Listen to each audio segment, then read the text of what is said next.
In the lecture, we observe data warehouse concepts and architecture. So here we need to discuss some specifics of data warehouse projects and the learning effects of project management. And also we reflect here some intangible benefits for data warehouse investments. What challenges in data warehouse projects can be met are coordination across organizational units, as they can be spread in several units, and we need like the centralized organization between them.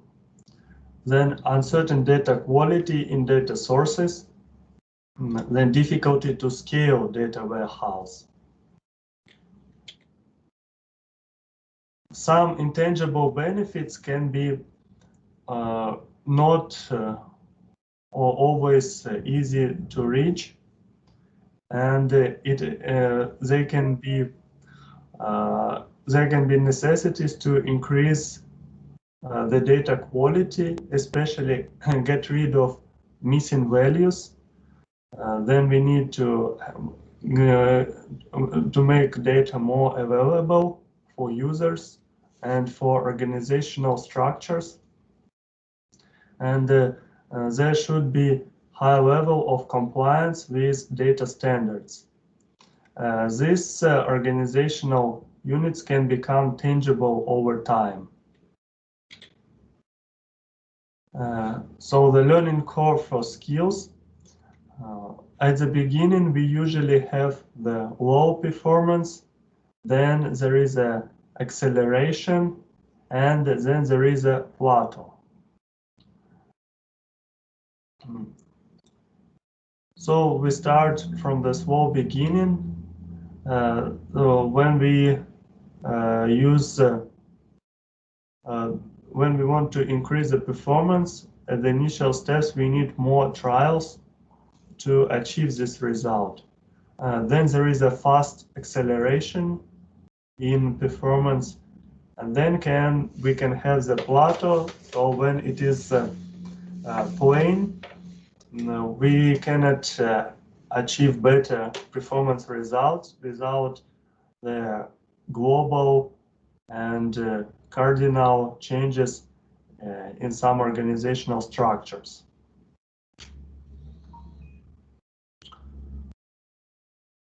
Yeah.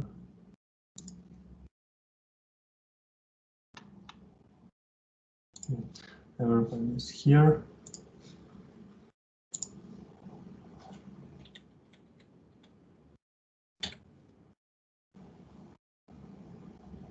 So the same for the production learning curve. At the initial step, to get a more number of units in the production, we start from the slow beginning. So there is much effort at the start to produce some units, but then when this work is better organized, or we have the knowledge of how to achieve it, using the fewer number of different efforts, we have the greater number of units with lower efforts. And then we also have the plateau when we cannot reach, when we have the same efforts to reach the same number of units. So this is for the production. As we can see here, we have a number of trials to perform to increase the measure, the performance measure. Here we have the trials, our efforts to increase the number of produced units.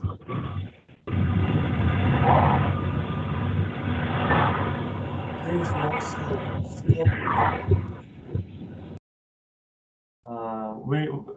in the way of the time dimension. So here we have the time dimension and the obtained business values. And also the transformation cost. So how much time we are required to get the specific business value. And there are specifications: scope learning curve, skill learning curve with initial slow learning, steep acceleration, and plateau, as can be seen on this graph.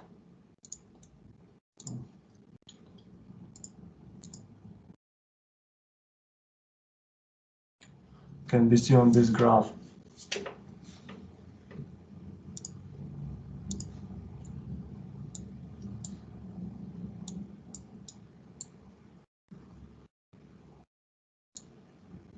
We have our business value over the time, fixed scope, number of data resources or organizational units.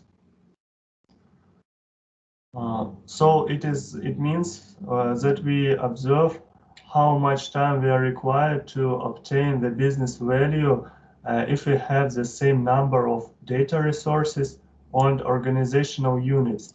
So we say that these parameters are fixed, because if they are not fixed, there can be fluctuations. For example, on the specific moment of time, we have fewer data resources or organizational units, so we get lower results, as if we then we could have more data resources, we obtain the higher results. So in this case, the number of resources and organizational units are the same number for all the periods of time. So the production learning curve.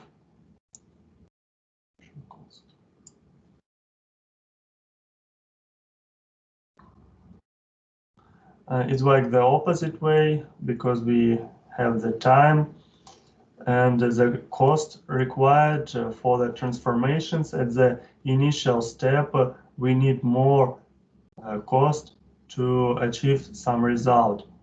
And then we learned how to achieve it, and for the whole period of time, our transformation costs decreases.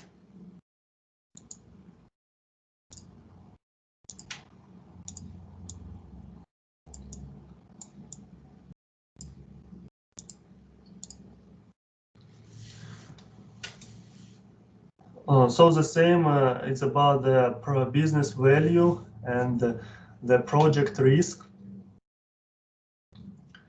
Here we have the scope as our x-axis, and we also have the graphics with the plateau, as we have more scope of business value, the higher the risk is. But at the initial step, the risk is lower, then it starts to rapidly to increase, and then it also reaches the plateau.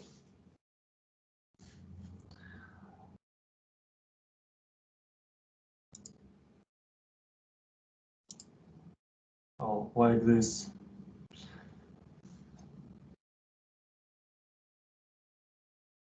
So if we reduce the scope, it has less project risk, like it is said here, but our business value is also lower if we stay like this at this step. So when we increase the risks, we also obtain the high business value. So they are in the positive correlation with each other. And it is really in the different kinds of examples in the business environment, the higher the output you need to get, the higher the risks can be.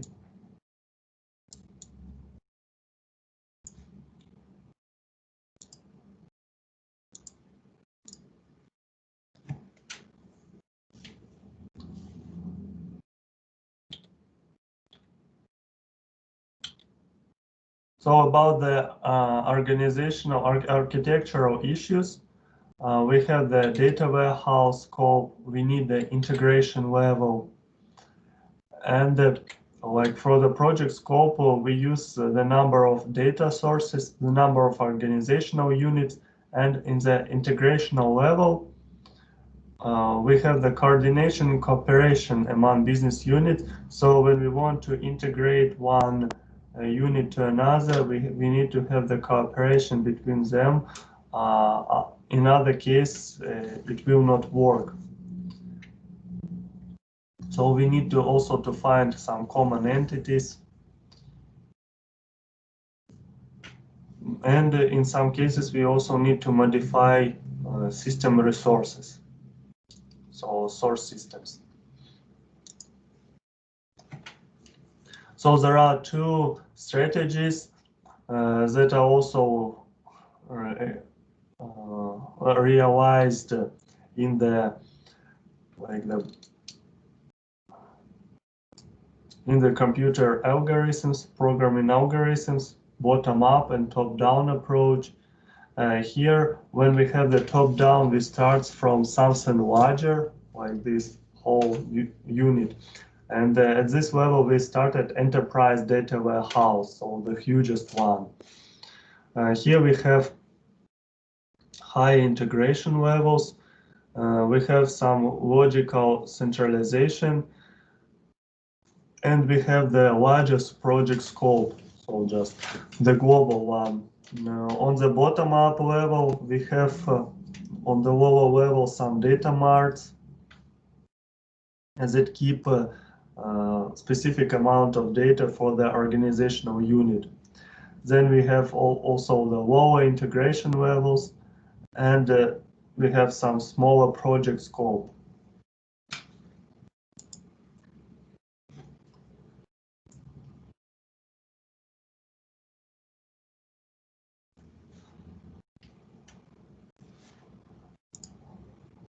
So here how it looks like. We have the operational database. This is what we have been working with a relational database, relational tables. Then we need to have some data warehouse server where we gather our information. It can be in the way of the, we build the data warehouse, and specifically we can have a server for it where all the ETL processes take place. So ETL processes. So here we also have the detailed information about what is here in our data warehouse server. When we extract data, we have some smaller data marts that keeps just a smaller piece of information, and then the users obtain this information from these data marts, and they can see what's happening there. So this is how it looks like.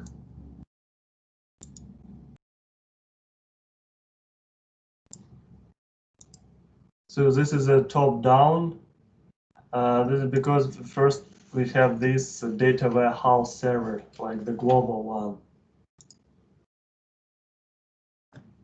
So there is a small description, what I tried to explain you. The three-tier architecture is a staging area to support the data transformation process. The staging area provides temporary storage before loading into the data warehouse. So we need to have some storage, then we load all the data to the warehouse. The staging area has a large number of operational databases and also external data sources that require complex data transformations. EDM Enterprise Data Model. With the bottom-up architecture, we have the data sources, then we build smaller data marts. Our users and department obtain this information, and then we can also build the global data warehouse with the server where all the data is kept.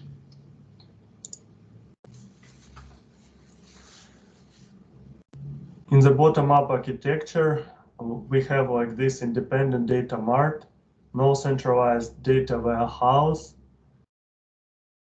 They are oriented towards individual user departments, easier to cost justify than a larger data warehouse because they are smaller, and data marts evolve into a data warehouse. So as these units, they all evolve into this large data warehouse.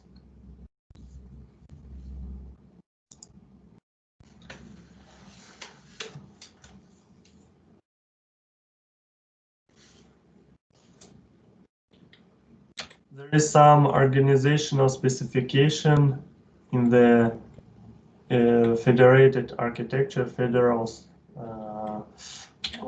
on the example of just some research about the architecture management usage.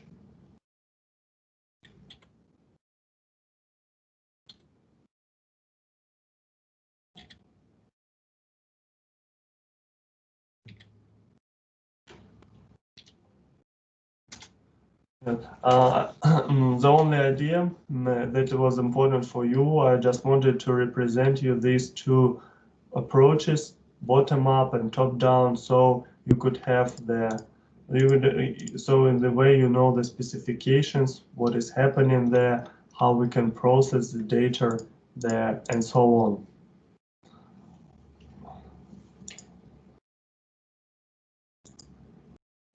So this is our lecture part.